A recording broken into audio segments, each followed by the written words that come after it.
Tengan muy buenas tardes. El día de hoy les damos la bienvenida de parte de la Cátedra Autónoma de Filosofía Política y del diario digital Más Allá de la Cortina a una entrega más de Entrevistas de Realidad Nacional. El día de hoy nos encontramos con el ingeniero Óscar Rodríguez Mejías, quien es el secretario general adjunto del sindicato del CNP. ¿Cómo está, don Óscar? Bienvenido. Muy buenas, don Esteban. Agradecido de estar en este medio. Nada más una corrección, soy arquitecto. Ah, disculpe. Excelente. Don Oscar, vamos a hacer primero una serie de preguntas generales para ir rescatando un poco la memoria histórica y posteriormente queremos centrarnos en una de las instituciones que, al igual que el INA, en este momento están apeligrando más las arremetidas de estas élites que buscan la privatización. Queremos centrarnos directamente en FANAL. Pero antes de eso, queremos abordar algunos aspectos específicos, algunos aspectos generales más bien, de este proceso de debilitamiento institucional. Entonces le teníamos una primera pregunta. En los últimos 30 años, ¿cómo percibe el debilitamiento de las instituciones públicas costarricenses? Ok, me interesa abordarlo desde el sector agropecuario, que es donde nosotros nos desenvolvemos.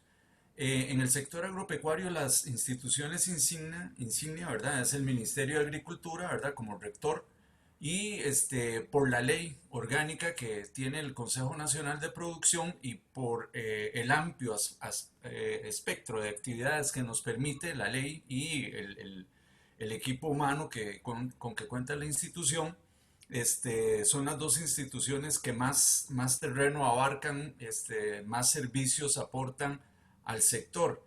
En los últimos 30 años es notable, digamos, la participación tanto del CNP como del Ministerio de Agricultura en apoyo al sector agropecuario. La parte de extensión del Ministerio de Agricultura está bastante minada. La labor que nosotros como Consejo Nacional de Producción tenemos a través de las subregiones que vamos a entendernos, las áreas rurales son el área que nosotros tenemos que desenvolvernos. Prácticamente en algunos lugares estamos o a punto de perder la presencia o inclusive ya perdimos ese contacto con el sector agropecuario. Eso es importante señalarlo.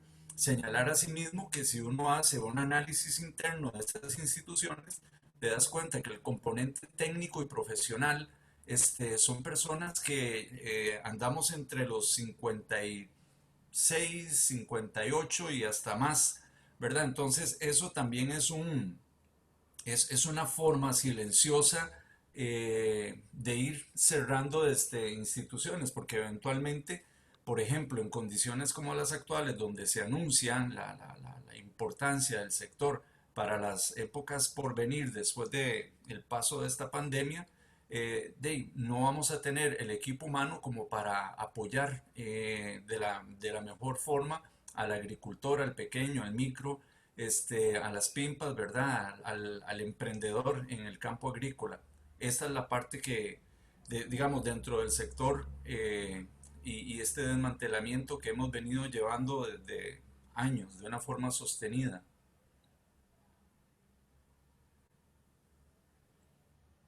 Hemos entonces estado vivenciando un debilitamiento desde el mismo agro, algo que no habíamos visto en las entrevistas anteriores y que es necesario puntualizar. En este sentido, don Oscar, queríamos preguntarle en este mismo lapso de tiempo, ¿cuáles han sido las principales políticas empleadas para promover la privatización de las instituciones públicas? Hay un término que se utiliza ahora muy de boga en tema de salubridad, que es la tercerización de servicios.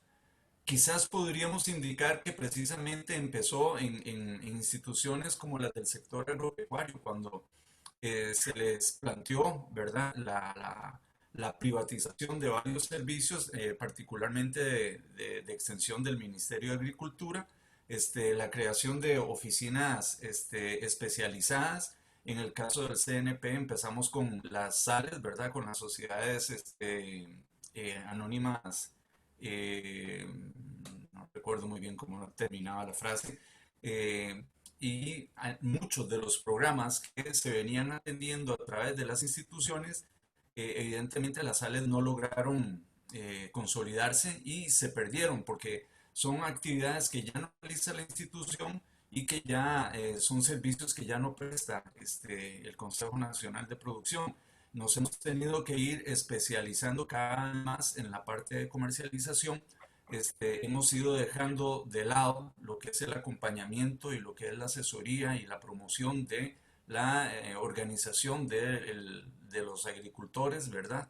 Entonces, todas estos son, independientemente de los colores de las administraciones en los últimos 30 años, en general, ha venido una condición sostenida de toda esta situación.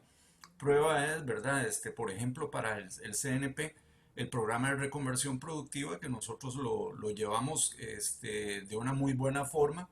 Vino la banca de desarrollo para recoger los fondos y al perder los fondos, aunque el programa sigue activo dentro de la institución, lógicamente si ya no tenemos fondos con qué prestar, ¿verdad? Para proyectos productivos, ya no tenemos ese interés de parte de los agricultores. Sin embargo, cuando usted ve la queja de las organizaciones de productores, es que tampoco pueden acceder a los recursos que ahora están en banca de desarrollo por las condiciones que le ponen, ¿verdad? Que son prácticamente las mismas que hay de mercado.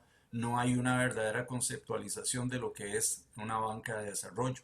Entonces, bajo de estas formas es que se ha venido debilitando las instituciones del sector agropecuario.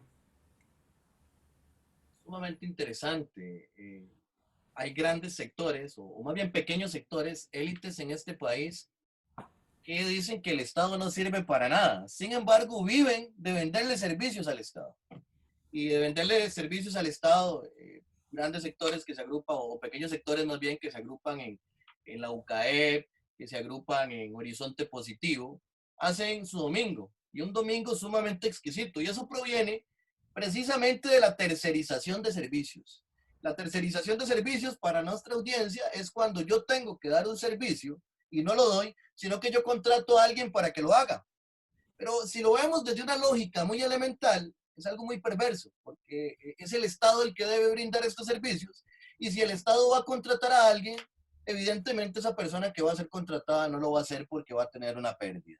O sea, va a tener una ganancia. O sea, al Estado le saldría más cómodo aplicar ese servicio desde la lógica tradicional de un Estado social de derecho que iniciar con estos procesos de tercerización de servicios, que los hemos estado viendo, hoy los estamos comprendiendo en el sector agrario, también lo estamos viendo en el INA, como el proyecto de ley 21738 nos habla de que se modifique el artículo 1 del INA, donde ya no se dice que el INA es una institución encargada de capacitar, sino de potenciar la capacitación, porque estas tendencias neoliberales van tendiendo precisamente a esta tercerización de servicios. O sea, lo que quieren hacer es quitar al Estado de por medio. Ya por mucho tiempo le han sacado dinero al Estado mediante asesorías, mediante venta de servicios, etcétera, y ahora simplemente quieren apropiarse de lo que nos pertenece a todos y a todas las personas que habitamos Costa Rica. Una situación lamentable, don Oscar. Don Oscar, le tenemos una tercera pregunta, ya entrando en el caso específico del CNP y la FANAL. ¿Cuáles son las principales luchas que se han dado para evitar los embates de la privatización? Aquí sí le digo, ¿verdad? Que ha sido la lucha de burro amarrado contra tigre suelto, que tampoco es diferente en las demás instituciones. La gente que tiene aquí el manejo del poder económico, también tiene el manejo del poder político. Entonces, normalmente ha sido una brega contra proyectos de ley que hemos tenido que ir a buscar alianzas en la propia Asamblea Legislativa con diputados muy valientes en el pasado y en el presente, ¿verdad? Que nos han apoyado para precisamente utilizar los mismos medios para dejar inertes los ataques de la administración. De la administración en general, ¿verdad? Que lógicamente en cada administración las administraciones puntuales de las instituciones vienen con una línea de mando. Entonces, aquí desde la propia FANAL, las luchas empezaron, si podemos hacer memoria, de los años 80, con conceptos tan vagos, ¿verdad? Como que la fábrica al producir alcohol producía alcoholismo, ¿verdad? Y entonces si cerrábamos la fábrica estábamos salvando a nuestra sociedad del alcoholismo, ¿verdad? Entonces, desde esas conceptualizaciones hasta más allá, ¿verdad? Porque el gran problema que nosotros hemos tenido como institución es que manejamos dos muy buenos negocios. Primero la Fábrica Nacional de Licores, y luego el programa de abastecimiento institucional. Son negocios que son de miles de millones de colones y eso lo resiente el poder político porque lógicamente quisieran tener esa plata en el sector privado y no en el sector público. Pasadas administraciones nos decían, el problema del CNP es que el CNP debe de crear negocios y soltarlos, ¿verdad? Entonces nos salían, por ejemplo, con la oficina de semillas, con arroz, con la Liga Industrial de la Caña, con una serie de programas que estuvieron a lo interno del Consejo Nacional de Producción, Cope Montecillos, y que luego se fueron de la institución. Muchos de ellos se han consolidado, digamos, como con arroz, a pesar de la gran problemática que tienen ahora, la Oficina Nacional de Semillas, el propio ICAFE.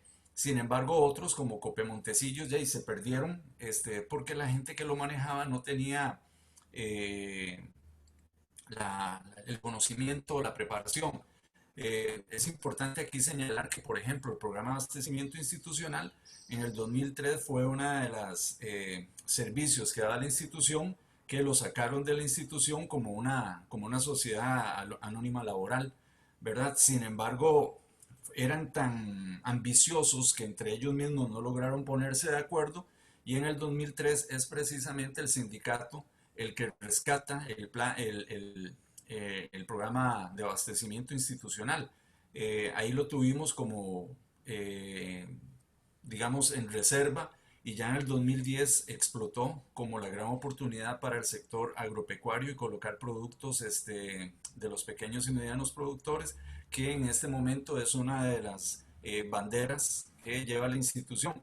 Sin embargo, volvemos al punto, ¿verdad? Esos 65.000 millones de colones que coloca la institución a través del PAI, y pues más de una empresa los está añorando y los está buscando, ¿verdad? Esta gente, esta es la cuestión, por eso te digo, digamos, son años, pero ellos están ahí manejándose, manejándose, y realmente, aunque cambien los colores en la administración general, este grupo sigue ahí, ¿verdad? Cambian los nombres, pero la, la- la- la- el objetivo sigue siendo el mismo. Sumamente interesante. Vemos cuáles son las instituciones públicas que están en peligro de privatización. Son aquellas que son productivas. No oímos de que quieran privatizar, por ejemplo, el IMAS.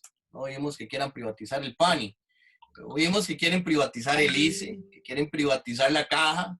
Hasta la educación secundaria quieren privatizar.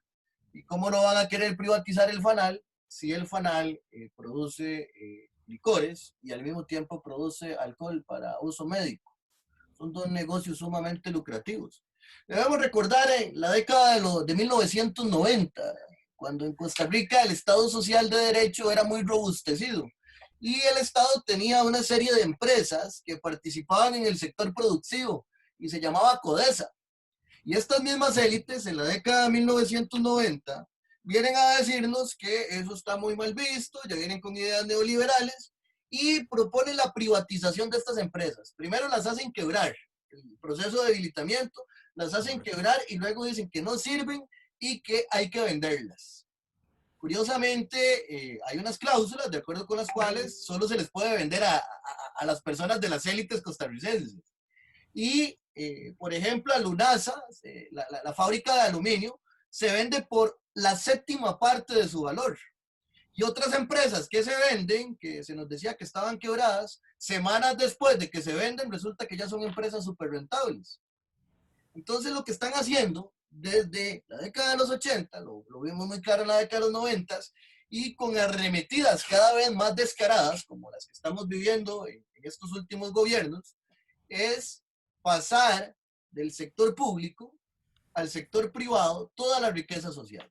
Y si analizamos el concepto de Estado desde la perspectiva inglesa, significa Commonwealth, o sea, la riqueza común. El Estado no es otra cosa que una riqueza que tenemos todas las personas que conformamos el Estado o que vivimos dentro de un territorio que se llama país y que compartimos una nacionalidad o que vivimos dentro del mismo territorio. En ese sentido, esas instituciones son la riqueza de todos y de todas. Cuando se habla de privatización de estas instituciones, es que la riqueza que le pertenece a usted, que nos está escuchando, la riqueza que me pertenece a mí, la riqueza que le pertenece a don Oscar, quieren que pasen a manos de algunos cuantos. Eso es lo más complicado de esta situación que estamos viviendo como país. Y don Oscar, con esto vamos a centrarnos en una cuestión muy crítica, que es la situación actual de la democracia en Costa Rica. Entonces le tenemos una cuarta pregunta. ¿Cuál es la posición del sindicato del CNP al respecto del estado actual de la democracia en Costa Rica y qué medidas propone para asegurar un estilo de vida democrático?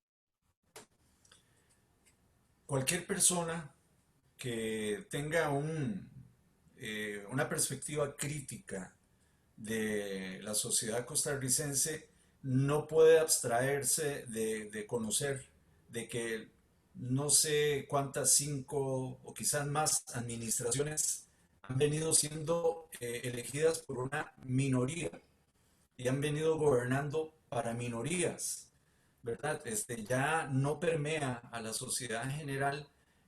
Quizás si el sistema se ha sostenido es por la apatía general que muestra la sociedad. Eh, Eso yo lo vengo viendo desde hace años al punto de que si el PAC logró 2 administraciones consecutivas fue precisamente por ausencia de otras posibilidades. Sin embargo, ha sido en términos personales para mí la gran estafa, ¿verdad? Y ahora la pregunta que uno se hace en una próxima elección, porque sigo creyendo en la democracia, ¿con quién voy? Y es que ya no hay en el horizonte político una cara donde persinarse, un partido político que no le encuentre usted algo o que el partido político vaya sobre banderas muy específicas y que igualmente lo que obedecen son a minorías. Yo considero en mi interior, en mi foro interno, como padre de familia y como ciudadano de esta bella nación, que creo que es momento de hacer un alto, ¿verdad? De que nosotros como sociedad organizada pudiéramos nombrar una junta de notables, pero que realmente sea eso, personas que vengan de los diferentes sectores, pero con una verdadera representación, como para hacer un reseteo a esta democracia, replantear las reglas y ahora sí, ¿verdad? Limpiar, porque realmente, Esteban, si vos lo ves, no somos un país tan grande en términos demográficos, en términos de territorio. Entonces, no es tan difícil alcanzar la organización que otras naciones han podido desarrollar, ¿verdad? Como Estado social, ¿verdad? Con la participación de todos los sectores donde nosotros veamos todos, ¿verdad? En un amplio diálogo nacional pudiéramos replantear las reglas de convivencia. Es sumamente interesante y complicado el contexto actual de la política costarricense. Costa Rica se caracteriza porque mezcla dos ideologías dentro de los sectores más retrógrados de la política costarricense y ciertos sentimientos que podríamos llamar inmorales. Estas dos ideologías son el neoconservadurismo, de acuerdo con el cual el Estado únicamente tiene que existir como regulador para cumplir derechos que son privilegios de determinadas personas porque pertenecen a determinadas familias y a determinados grupos. Entonces, esas personas se consideran que tienen derechos por encima del resto de la población y que el Estado está para asegurar sus derechos. y ahí hemos visto cómo la UCAEB nos indica que sus posiciones económicas son las únicas alternativas económicas que tiene este país, y son alternativas que simplemente van tratando de defender los intereses de determinados grupos y determinadas familias en este país. También tenemos la otra ideología, que es el neoliberalismo, de acuerdo con la cual el Estado es un obstáculo para el comercio, entonces que el Estado tiene que desaparecer. Eso en el plano ideológico. Sin embargo, como nos lo decía otro entrevistado un día de estos, esto trasciende ese aspecto ideológico. Es una cuestión meramente perversa. Es simplemente una cuestión de negocio. O sea, no es que tienen la idea de que el Estado no sirve, porque más bien el Estado les ha servido. El Estado les ha servido porque drenan al Estado, estafan al Estado, desfalcan al Estado. Lo que no quieren es que el Estado siga siendo un intermediario entre sus negocios, y quieren asumir los negocios del Estado, que para el Estado no son negocios, sino que más bien es para llevarle calidad de vida a la población costarricense, como lo hemos visto, por ejemplo, con el FANAL en esta situación de la pandemia, ¿verdad? Donde la producción de alcohol de uso médico ha sido uno de los aspectos que nos ha ayudado a contener esta pandemia, que al ser pandemia, la misma palabra lo dice, es en el plano mundial, y Costa Rica la ha sostenido hasta cierto punto adecuadamente, no por Carlos Alvarado ni su gobierno, sino por el Estado Social de Derecho que tenemos. Y la producción de alcohol de la FANAL ha sido fundamental. Imagínense ustedes que el alcohol en este momento fuera privado. ¿Qué pasaría si la FANAL ya fuera una institución privada? Ese alcohol se hubiera vendido en Costa Rica o lo hubieran vendido en otras partes del mundo donde hubieran obtenido una mayor ganancia. Eso es lo que tenemos que pensar, costarricenses, personas que habitamos Costa Rica. Esto no es una cuestión de derechas e izquierdas, esto es una cuestión de estafa. Nos están estafando, nos están robando lo que nos pertenece a todos y a todas. Oscar, en este sentido es que queremos hacerle una pregunta. ¿Está la FANAL en peligro de ser privatizada a corto plazo? ¿Por qué y cuáles son las razones? ¿Cuál es el contexto actual del FANAL? Bueno, mira, para dar un contexto más general, como decía antes, desde los años 80, la FANAL ha venido siendo blanco de una serie de ataques, perdón, por un grupo muy específico, que son empresarios o políticos empresarios, por el gran negocio que representa la FANAL. Entonces, no estamos tan largo como desde entonces lo hemos estado, pero tampoco dejamos de prever que si no existe una voluntad en defensa de la institucionalidad, esto lo hacen mañana. En el contexto actual, donde el ministro sale diciendo que para el asunto de la deuda, ¿verdad? Van a vender FANAL, eso es un ridículo, ¿verdad? Y entonces usted me dice que va a vender una fábrica que la tienen tasada en 19 millones de dólares para resolver una deuda. Usted dice, pero ¿a quién le están viendo la cara? No, lo que están es encontrando la excusa para de una vez entregar la fábrica a estas personas que la vienen buscando desde hace rato. Y es hasta cínico el gobierno porque en algún momento, cuando se dijo, vean el valor estratégico de la fábrica en términos de la pandemia, entonces se escuchaban las voces que decían, no, y está bien, pero ¿por qué la fábrica tiene que vender licor? ¿Por qué no dejamos nada más en alcoholes? Y uno dice, pero ¿cuál es el chiste? El alcohol, la fábrica se lo entrega al costo a la seguridad pública, a la Caja Costarricense de Seguridad Social, al costo, ¿verdad? Entonces, ¿cómo va a subsistir la fábrica si nada más vendiera alcohol? Vamos a entenderlo. La fábrica vende licor porque es un negocio, pero no solamente para sostener la operación, que ya es una forma de socializar las utilidades de una actividad lucrativa como es la venta de licor. En el año 2010, el presidente ejecutivo, entonces un señor de apellido Solera, decía, vieran qué vergüenza, me mandaron a vender guaro.